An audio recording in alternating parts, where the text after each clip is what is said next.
오늘 들려드릴 이야기는 우리의 자존심을 건들지만 가슴을 뭉클하게 만들 겁니다. 한국 문학의 세계적 위상을 높인 순간 그 자리에서 들려온 충격적인 발언들과 그 후의 놀라운 반전. 이 이야기는 우리 모두의 가슴에 자부심을 안겨줄 것입니다. 스웨덴 스톡홀름 할리먼에서는 전 세계의 이목이 집중된 이곳에서 믿기 힘든 일이 벌어졌습니다. 할리먼에서는 무슨 일이 있었을까요? 영상을 시작하기 전 구독과 좋아요 부탁드립니다. 여러분의 응원이 저에게는 큰 힘이 됩니다. 야, 들었어? 이번에 한국 작가가 노벨문학상 후보에 올랐대. 중국 기자 왕리가 비웃듯 말했습니다. 옆에 있던 일본 기자 다나카가 그 말을 듣고 코웃음을 칩니다. 뭐? 한국에서 노벨문학상이라고? 말도 안 되는 소리 하지 마. 그런 일은 절대 일어날 리가 없어. 그때 스웨덴 기자 엘린 안데르손이 끼어들었습니다. 잠깐만요, 두 분. 한국 문학에 대해 잘 모르시는 것 같네요. 한강 작가는 이미 맨부커 인터내셔널상을 수상했어요. 채식주의자라는 작품으로요. 왕리와 다나카는 놀란 표정을 지었습니다. 엘린이 계속해서 말을 이어갔습니다. 저는 최근 한국 문화에 대해 취재를 하고 있어요. K-팝, K-드라마뿐만 아니라 문화까지 한국의 문화산업은 정말 대단해요. 여러분도 관심을 가져보시는 게 어떨까요? 왕리가 고개를 저으며 말했습니다. 그러게 말이야. 한국 문학이 뭐가 있다고. 기껏해야 드라마나 찍고 K-팝이나 부르는 나라 아니야? 문학이라고 해봤자 우리나라나 일본을 따라하는 수준이겠지요. 다나카도 동의하듯 말을 보탰습니다. 맞아요. 우리 일본은 이미 2명의 노벨문학상 수상자를 배출했어. 가와바타 야스나리, 오에 겐자부로. 이런 대문호들과 어떻게 한국 작가를 비교할 수 있겠어요? 엘리는 고개를 저었습니다. 두 분 그렇게 편견을 가지고 계시면 안 돼요. 한국 문학의 깊이는 정말 대단해요. 제가 읽어본 한강의 채식주의자는 인간의 본성과 사회의 폭력성을 다루는 작품이에요. 세계 어디에 내놓아도 손색 없는 수작이죠. 왕리와 다나카는 여전히 믿기지 않는다는 표정이었습니다. 그들의 눈에 한국 문학은 여전히 변방의 하류 문화일 뿐이었습니다. 그래요, 엘린 씨. 당신 말대로 한국 문학이 그렇게 대단하다면 어째서 지금까지 노벨상을 받지 못한 거죠? 왕리가 비꼬듯 물었습니다. 엘린은 침착하게 대답했습니다. 노벨상이 문학의 전부는 아니에요. 하지만 언젠가는 한국 작가가 노벨상을 받을 거라고 믿어요. 그들의 문학적 깊이와 세계성을 보면 충분히 가능성이 있어요. 다나카가 픽 웃으며 말했습니다. 그럼 우리 내기할까요? 만약 오늘 한국 작가가 노벨상을 받는다면 우리가 한국 문화에 대해 깊이 공부하겠습니다. 어때요? 엘리는 잠시 고민하다 고개를 끄덕였습니다. 좋아요. 그럼 기다려보죠. 그때였습니다. 2024년 노벨문학상 수상자는 순간 할리먼은 쥐죽은 듯 조용해졌습니다. 모두가 숨을 죽이고 발표를 기다리고 있었습니다. 대한민국의 작가 한강씨에게 돌아갔습니다. 순간 술렁이기 시작했습니다. 놀라움과 환호 그리고 당혹감이 뒤섞인 반응들이 터져나왔습니다. 엘린의 얼굴에는 환한 미소가 번졌고 왕리와 다나카는 믿을 수 없다는 표정으로 서로를 바라보았습니다. 이게 무슨 일이지? 왕리가 중얼거렸습니다. 다나카는 말을 잇지 못하고 그저 입을 벌린 채 서 있었습니다. 그들이 불가능하다고 여겼던 일이 바로 눈앞에서 벌어진 것입니다. 엘린이 그들에게 다가와 말했습니다. 자, 이제 약속을 지켜주셔야겠어요. 한국 문화에 대해 깊이 공부하기로 하셨잖아요. 왕리와 다나카는 어쩔 줄 몰라하며 고개를 끄덕였습니다. 그들의 눈에는 당혹감과 함께 미묘한 호기심의 빛이 스쳐 지나갔습니다. 이 놀라운 소식은 순식간에 전 세계로 퍼져나갔고 한국 문학에 대한 관심이 폭발적으로 증가하기 시작했습니다. 그리고 이는 단순히 문학계에 국한된 것이 아니었습니다. 한국의 문화 전반에 대한 세계의 시선이 달라지기 시작한 것입니다. 과연 왕리와 다나카는 어떻게 한국 문화를 공부하게 될까요? 그들의 인식은 어떻게 변화할까요? 그리고 한강 작가의 노벨문학상 수상이 세계 문학계에 어떤 영향을 미치게 될까요? 안녕하세요. 저는 스웨덴의 기자 엘린 안데르손입니다. 놀라운 소식을 듣게 되었어요. 한강 작가가 노벨문학상 후보에 올랐다는 거예요. 솔직히 말해서 처음에는 한국에서 노벨문학상이라니 말도 안 돼요. 라고 생각했어요.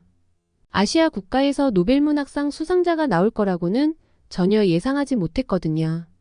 하지만 이내 제 마음속에 호기심이 피어났어요. 과연 어떤 작품으로 노벨상을 받게 될까? 그 순간의 흥분과 감동을 어떻게 표현해야 할지 모르겠어요.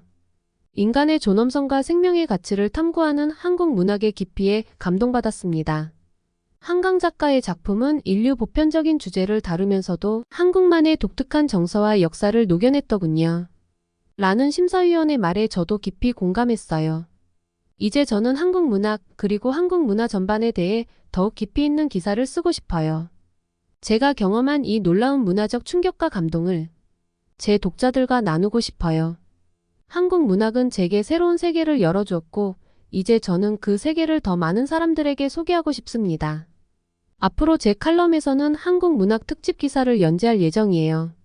한국의 현대 문학부터 K-팝, K-드라마까지 한국 문화의 다양한 면모를 소개하려고 해요. 이를 통해 스웨덴 사람들, 나아가 전 세계 사람들이 한국 문화의 깊이와 아름다움을 느낄 수 있기를 바랍니다. 한국에 대해서 알아보기 시작한 것은 2016년이었어요. 한강 작가님의 맨부커상을 받은 채식주의자부터였습니다. 세계 3대 문학상을 받은 책을 읽고 한국 문학에 관심이 많았던 저는 최근 한국 문화에 대해 깊이 파고들고 있었어요. K-팝, K-드라마 그리고 한국 문화까지. 이 모든 것이 제 호기심을 자극했죠. 특히 한강 작가의 채식주의자를 읽고 나서 한국 문학의 깊이에 완전히 매료되었어요. 그래서 저는 한국 문화 전반에 대해 더 자세히 알아보고 이를 제 독자들과 공유하기로 결심했죠. 그래서 직접 한국을 방문하기로 결심했죠. 이 여행은 제 인생을 바꿔놓을 만큼 놀라운 경험이 되었답니다. 한국에 도착하자마자 저는 서울의 활기찬 거리로 향했어요. 처음 본 한국의 모습은 제가 상상했던 것과는 전혀 달랐어요. 현대적인 고층 빌딩들 사이로 고즈넉한 고궁이 자리 잡고 있는 모습이 정말 인상적이었죠. 이런 과거와 현재의 조화로운 공존이 한국 문화의 특징 중 하나라는 걸 곧 깨달았어요. 첫날 저녁 저는 한 지역 시장을 방문했어요. 그곳에서 만난 다양한 한국 음식들은 정말 놀라웠어요. 특히 김치의 맛에 완전히 매료되었죠. 처음에는 강한 향과 맛에 당황했지만 곧 그 독특한 맛에 빠져들고 말았어요. 김치가 단순한 음식이 아니라 한국 문화의 정수라는 걸 이해하게 되었죠. 와, 김치가 이렇게 다양하고 맛있을 줄 몰랐어요. 게다가 건강에도 좋다니 정말 놀라워요. 다음날 저는 한국의 대중문화를 직접 체험해보기로 했어요. K-팝 댄스 클래스에 참여했는데 그 열정과 에너지에 완전히 압도되었어요. 춤을 추면서 노래의 가사를 이해하려고 노력했는데 한국어의 아름다움에 매료되었죠. K-팝은 단순한 음악이 아니에요. 춤, 패션, 그리고 문화적 메시지가 모두 어우러진 종합 예술이에요. 이제 왜 전 세계 사람들이 K-팝에 열광하는지 이해할 수 있을 것 같아요. 그 후 저는 한국 드라마 촬영 현장을 방문할 기회를 얻었어요. 배우들의 연기력과 제작진의 열정, 그리고 세심한 연출에 깊은 인상을 받았죠. 특히 한국 드라마가 어떻게 복잡한 인간관계와 사회적 이슈를 섬세하게 다루는지 보고 놀랐어요. 한국 드라마는 단순한 오락거리가 아니에요. 그들은 현대 한국 사회의 모습을 진솔하게 반영하면서도 보편적인 인간의 감정을 아름답게 표현하고 있어요. 이제 왜 한국 드라마가 전 세계적으로 사랑받는지 이해할 수 있을 것 같아요. 이렇게 한국 문화를 직접 체험하면서 저는 한강 작가의 작품을 더 깊이 이해할 수 있게 되었어요. 채식주의자에 담긴 한국 사회의 모습과 인간 내면의 갈등이 더욱 선명하게 다가왔죠. 이 여행을 통해 저는 한국 문화의 깊이와 다양성에 완전히 매료되었어요. 이제 저는 이 놀라운 경험을 제 독자들과 나누고 싶어요. 한국이 단순히 경제 강국이 아니라 풍부한 문화와 예술의 나라라는 것을 전 세계에 알리고 싶습니다. 서울의 한 작은 서점에서 시작된 이 여정은 제 인생을 바꿔놓았답니다. 그날 저는 우연히 한국문학의 밤 행사 포스터를 보게 되었어요. 호기심에 이끌려 참석했는데 그곳에서 만난 한국 작가들과 독자들의 열정에 완전히 매료되고 말았죠. 와, 이렇게 많은 사람들이 문학에 관심을 가지고 있다니 놀라워요. 스웨덴에서는 보기 힘든 광경이에요. 행사에서 저는 한국의 젊은 작가 민지를 만났어요. 그녀는 저에게 한국 현대 문학의 다양한 면모를 소개해 주었죠. 한국 문학은 단순히 아름다운 이야기를 전하는 것에 그치지 않아요. 우리의 역사, 사회 문제 그리고 인간의 내면을 깊이 있게 탐구하고 있죠. 민지의 말에 흥미를 느낀 저는 그녀와 함께 한국 문학 여행을 떠나기로 했어요. 첫 번째로 들른 곳은 윤동주 시인의 생가였어요. 윤동주의 시는 일제강점기라는 어두운 시대에 쓰여졌어요. 하지만 그의 시에는 희망과 인간애가 가득해요. 서시라는 시를 들어보세요. 민지가 낭독해준 서시를 들으며 저는 깊은 감동을 받았어요. 시대의 아픔을 넘어선 아름다운 서정이 가슴에 와닿았거든요. 다음으로 우리는 현대소설가 김현수의 작품 낭독회에 참석했어요. 그의 소설 세계의 끝 여자친구를 듣는 동안 저는 한국 현대인들의 고민과 욕망을 생생하게 느낄 수 있었죠. 김현수 작가는 현대 한국 사회의 모습을 섬세하게 포착하면서도 인간 보편의 감정을 그려내요. 이런 점이 세계적으로 인정받는 이유 중 하나죠. 민지의 설명을 들으며 저는 한국 문학의 깊이를 새삼 실감했어요. 우리의 마지막 목적지는 파주 출판도시였어요. 수많은 출판사와 서점, 그리고 작가들의 작업실이 모여있는 이곳에서 한국 문학의 현재와 미래를 볼 수 있었죠. 이곳은 단순한 출판 단지가 아니에요. 문학의 생태계 그 자체예요. 작가, 편집자, 독자가 함께 어우러져 새로운 문학을 만들어가는 곳이죠. 이 여행을 통해 저는 한국 문학의 다양성과 깊이를 체감할 수 있었어요. 전통적인 서정에서부터 현대적인 실험에 이르기까지 한국 문학은 끊임없이 진화하고 있었죠. 한국의 문학은 역시 대단하다고 생각을 하네요. 그 후로 저는 한국의 전통 한옥마을을 방문했어요. 기와지붕과 나무로 만든 창호 그리고 아름다운 마당. 이 모든 것이 현대 도시 한가운데 자리 잡고 있더라고요. 특히 놀라웠던 건 이 전통 가옥들이 단순히 관광 명소가 아니라 실제로 사람들이 살고 있는 공간이라는 거예요. 와, 이렇게 오래된 집에서 지금도 사람들이 살고 있다니 믿기 힘들어요. 게다가 이 집들이 얼마나 친환경적인지 몰라요. 자연 통풍 온돌 난방 시스템. 수백 년 전의 지혜가 지금도 유효하다는 게 정말 놀랍습니다. 숙식을 하면 하루를 보내고 싶었지만 일정을 너무 짧게 잡은 것이 너무 아쉬웠습니다. 다음으로 제가 방문한 곳은 첨단기술 전시관이었어요. 그곳에서 본 한국의 최신 기술들은 정말 눈을 뗄 수 없을 정도로 흥미진진했어요. 인공지능, 로봇공학, 우지 기술. 한국이 이렇게나 기술 강국이라는 사실에 놀랐죠. 한국의 기술력은 정말 대단해요. 특히 이 기술들이 일상생활에 어떻게 적용되고 있는지를 보니 더욱 놀라웠어요. 스마트 시티 프로젝트라든지 AI를 활용한 교육 시스템이라든지 미래가 이미 현실이 된 것 같아요. 그리고 제가 가장 감동받은 것은 한국의 자연 보존 노력이었어요. 도시 한가운데 있는 대규모 공원, 생태 하천 복원 사업, 그리고 녹색 에너지 정책. 이 모든 것이 한국의 발전 과정에서 자연을 얼마나 중요하게 여기는지 보여주더라고요. 청계천 복원 사업에 대해 들었을 때 정말 놀랐어요. 콘크리트로 덮인 하천을 다시 자연 그대로의 모습으로 되돌리다니. 청계천을 걸어 가보는데 엄청 길게 되어 있더라고요. 이렇게 큰 공사가 도심 한복판에서 이루어진 것에 대해 너무 놀랐습니다. 이런 프로젝트가 도시 환경을 얼마나 개선했는지 직접 보니 정말 감동적이었어요. 이런 경험들을 하면서 저는 한강 작가의 작품에 담긴 의미를 더 깊이 이해하게 되었어요. 채식주의자에서 그려진 자연과 인간의 관계, 현대 사회의 압박과 개인의 자유 사이의 갈등. 이 모든 것들이 제가 본 한국의 모습과 겹쳐지더라고요. 한강 작가의 작품은 단순히 한국만의 이야기가 아니에요. 그녀는 현대 사회의 보편적인 고민을 한국이라는 특수한 배경을 통해 표현하고 있어요. 이제 저는 왜 그녀의 작품이 노벨상을 받았는지 더 잘 이해할 수 있게 되었어요. 이 여행을 통해 저는 한국이 얼마나 다채롭고 깊이 있는 나라인지 깨닫게 되었어요.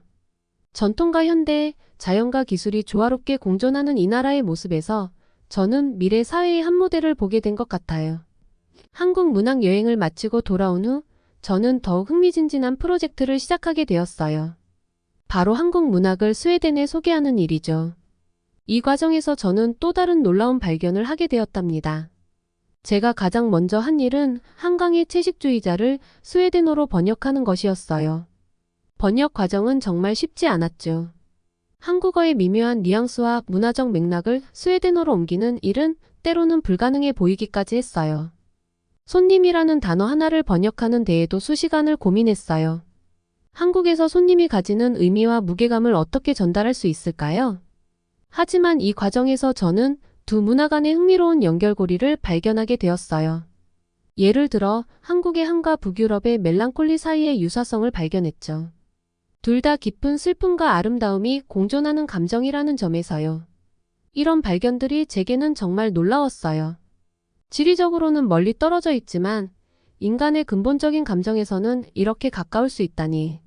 번역 작업을 진행하면서 저는 한국 문학 전문가들과 지속적으로 교류했어요. 그 과정에서 한국 현대시에 대해 알게 되었고 특히 김소월의 진달래꽃에 매료되었죠. 진달래꽃을 처음 읽었을 때 그 안에 담긴 한국인의 정서에 깊은 감동을 받았어요. 이별의 슬픔을 이렇게 아름답게 표현할 수 있다니. 이런 경험들을 바탕으로 저는 스웨덴 대학에서 한국 문학 강좌를 개설하기로 했어요. 처음에는 소수의 학생들만 관심을 보였지만 점차 수강생이 늘어나기 시작했죠. 학생들이 한국 문학에 이렇게 큰 관심을 보일 줄은 몰랐어요. 특히 한국의 현대 소설에 대한 반응이 뜨거웠죠. 김영하, 편혜영 같은 작가들의 작품을 읽으며 학생들이 현대 한국 사회에 대해 깊이 이해하게 되는 모습을 보는 것은 정말 감동적이었어요. 강좌를 진행하면서 저는 한국 문학이 단순히 이국적인 호기심의 대상이 아니라 보편적인 인간의 이야기를 담고 있다는 점을 강조했어요. 그리고 이는 학생들에게 큰 반향을 일으켰죠. 한 학생이 이런 말을 했어요. 한국 소설을 읽으면서 나 자신의 이야기를 발견했다고요. 이때 저는 문학의 힘, 그리고 한국 문학의 가능성을 다시 한번 확인할 수 있었어요. 이제 저의 목표는 더 많은 한국 문학 작품을 스웨덴어로 번역하고 더 넓은 독자층에게 소개하는 것이에요. 한강의 노벨상 수상을 계기로 한국 문학이 세계 문학의 중요한 한 축으로 자리 잡을 수 있다고 믿습니다. 한국 문학은 이제 더 이상 이국적인 동양의 문학이 아니에요. 그것은 우리 모두의 이야기, 인간 보편의 이야기를 담고 있는 세계 문학의 중요한 일부분이에요. 한국 문학 소개 프로젝트를 진행하면서 저는 예상치 못한 큰 변화를 맞이하게 되었어요. 바로 스웨덴 최대 출판사의 한국 문학 전문 에디터로 일하게 된 것이죠. 이 새로운 역할을 통해 저는 한국 문학의 세계화에 더욱 깊이 관여하게 되었답니다. 제 첫 번째 큰 프로젝트는 한국 현대 문학 시리즈를 기획하는 것이었어요. 이 과정에서 저는 한국의 여러 출판사, 작가들과 직접 소통하며 다양한 작품을 검토했죠. 처음에는 정말 막막했어요. 어떤 작품을 선별해야 스웨덴 독자들의 관심을 끌 수 있을지, 또 어떻게 하면 한국 문학의 진정한 가치를 전달할 수 있을지 고민이 많았죠. 그러던 중 저는 한 가지 아이디어를 떠올렸어요. 바로 한국의 젊은 작가들과 스웨덴의 젊은 작가들을 연결시키는 프로그램을 만드는 것이었죠. 이를 통해 두 나라의 작가들이 서로의 문화와 문학에 대해 이해하고 새로운 영감을 얻을 수 있기를 바랐어요. 이 프로그램을 통해 정말 놀라운 일들이 일어났어요. 한국의 SF 작가와 스웨덴의 추리소설 작가가 만나 공동작품을 쓰기 시작했고, 한국의 시인과 스웨덴의 그래픽 노블 작가가 협업해 새로운 형태의 시각시를 만들어냈죠. 이런 노력들이 결실을 맺기 시작하면서 스웨덴에서 한국 문학에 대한 관심이 폭발적으로 늘어났어요. 한국 소설이 베스트셀러 목록에 오르기 시작했고 한국시 낭독회가 젊은이들 사이에서 인기 있는 문화 행사로 자리 잡았죠. 한 번은 이런 일도 있었어요. 스웨덴의 한 유명 가수가 김소월의 진달래꽃을 노래로 만들어 부른 거예요. 그 노래로 인해서 한국시에 대한 관심이 더욱 뜨거워졌죠. 하지만 이 과정이 늘 순탄했던 것만은 아니에요. 때로는 문화적 차이로 인한 오해와 갈등도 있었죠.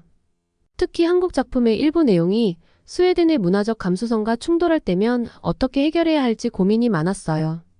예를 들어 한국 소설에 나오는 위계적인 직장 문화나 가부장적인 가족관계를 스웨덴 독자들이 이해하기 어려워하는 경우가 있었어요. 이럴 때마다 저는 작품의 맥락을 자세히 설명하고 이를 통해 오히려 두 문화의 차이를 이해하는 기회로 삼았죠. 이런 노력들이 모여 마침내 큰 성과를 이뤄냈어요. 스웨덴 정부가 한국 문학 번역 및 출판 지원 프로그램을 공식적으로 시작한 것이죠. 이는 한국 문학이 스웨덴에서 얼마나 중요하게 여겨지고 있는지를 보여주는 증거였어요. 이 소식을 들었을 때 정말 감격스러웠어요. 제가 시작했던 작은 프로젝트가 이렇게 큰 변화를 가져올 줄은 꿈에도 몰랐거든요. 이제 저는 다음 단계를 준비하고 있어요. 한국 문학을 영화나 드라마로 각색하는 프로젝트를 기획 중이에요. 이를 통해 한국 문학이 더 넓은 대중에게 다가갈 수 있기를 바라고 있죠. 문학은 한 나라의 혼을 담고 있어요. 한국 문학을 통해 스웨덴 사람들이 한국의 마음을 이해하고 나아가 우리 모두가 공유하는 인간성을 발견할 수 있기를 바랍니다. 한국 문학과 함께한 긴 여정이 어느덧 8년이 되었네요. 이 시간 동안 저는 한국 문학을 통해 세상을 새롭게 바라보는 법을 배웠고 문학의 힘을 다시 한번 확인할 수 있었습니다. 오늘은 그 여정을 되돌아보며 마지막 이야기를 들려드리고 싶어요. 지난 8년간 스웨덴에서 한국 문학은 놀라운 성장을 이뤘습니다. 처음에는 단지 이국적인 호기심의 대상이었던 한국 문학이 이제는 세계 문학의 주요한 한 축으로 자리 잡았죠. 한강 작가의 노벨 문학상 수상을 시작으로 여러 한국 작가들의 작품이 스웨덴에 많은 한국의 작품들이 들어왔으면 좋겠네요. 8년 전 제가 채식주의자를 처음 번역했을 때만 해도 이렇게 큰 변화가 올 줄은 상상도 못했어요. 지금은 스웨덴 서점에 가면 한쪽에 한국 문학 전용 코너가 있을 정도니까요. 특히 기억에 남는 것은 한국 스웨덴 문학 교류 프로그램이에요. 이 프로그램을 통해 양국의 작가들이 서로의 나라를 방문하고 함께 작품을 쓰는 경험을 했죠. 이 과정에서 생겨난 작품들은 두 나라의 문화를 독특하게 융합시킨 새로운 문학 장르를 탄생시켰어요. 한국의 판타지 소설 기법과 스웨덴의 사회파 추리 소설이 만나 탄생한 서울의 트롤 시리즈는 스웨덴에서 인기가 많았습니다. 이 작품을 통해 많은 사람들이 한국 문화에 관심을 갖게 되었어요. 때로는 문화적 차이로 인한 오해와 갈등도 있었고 번역의 한계로 인한 아쉬움도 있었죠. 하지만 이런 어려움들을 하나하나 극복해 나가면서 우리는 서로를 더 깊이 이해하게 되었어요. 가장 큰 변화는 사람들의 인식이었어요. 이제 스웨덴 사람들은 한국을 단순히 멀고 이국적인 나라로 여기지 않아요. 한국 문학을 통해 한국의 역사, 문화, 사회를 이해하게 되었고 그 안에서 우리와 비슷한 고민과 감정을 발견했죠. 이제 저는 새로운 꿈을 꾸고 있어요. 바로 유럽 전역에 한국 문학을 알리는 것이죠. 이를 위해 유럽 각국의 출판사, 번역가들과 네트워크를 만들고 있어요. 한국 문학이 유럽 전역에서 사랑받는 그날을 꿈꾸며 말이에요. 문학은 국경을 넘어 사람들의 마음을 연결하는 힘이 있어요. 한국 문학을 통해 우리는 서로 다른 문화를 이해하고 인류 보편의 가치를 발견할 수 있었죠. 이것이 바로 제가 8년간 한국 문학을 소개하면서 깨달은 가장 큰 교훈이에요. 8년 전 한 권의 책으로 시작된 저의 여정은 이제 거대한 문화교류의 물결이 되었습니다. 이 여정에서 저는 단순한 번역가가 아닌 문화의 전달자로 성장했어요. 그리고 이 과정에서 한국과 스웨덴, 나아가 전 세계가 문학을 통해 하나가 될 수 있다는 희망을 보았습니다. 한국 문학은 이제 제 인생의 큰 부분이 되었어요. 이 아름다운 문학을 통해 제가 경험한 감동과 깨달음을 앞으로도 계속해서 많은 사람들과 나누고 싶습니다. 이것으로 제 이야기를 마칩니다. 하지만 한국 문학과 함께하는 저의 여정은 여기서 끝나지 않을 거예요. 앞으로도 계속해서 새로운 이야기, 새로운 감동을 여러분께 전해드리고 싶습니다. 긴 이야기 들어주셔서 감사합니다. 안녕하세요. 감동나라입니다. 지금 우선 노벨 문학상을 수상하신 한강 작가님 축하드립니다. 지금 일본에서는 도쿄 키노쿠니야 신주쿠 본점의 노벨상 매대에는 올해 예상 수상 작가들의 작품이 치워지고 한강 작가님의 작품으로 채워지고 있다고 합니다. 우리나라에서는 교보문고 알라딘 예스24 등의 온라인 서점에서는 한강 작가님의 작품을 사려고 몰려 서버가 마비되고 있다고 합니다. 대한민국 국민으로 노벨 문학상을 받은 것에 대한 감동이 벅찹니다. 대한민국 화이팅입니다. 오늘의 사연은 여기까지입니다. 시청해주셔서 감사합니다. 좋은 하루 되세요.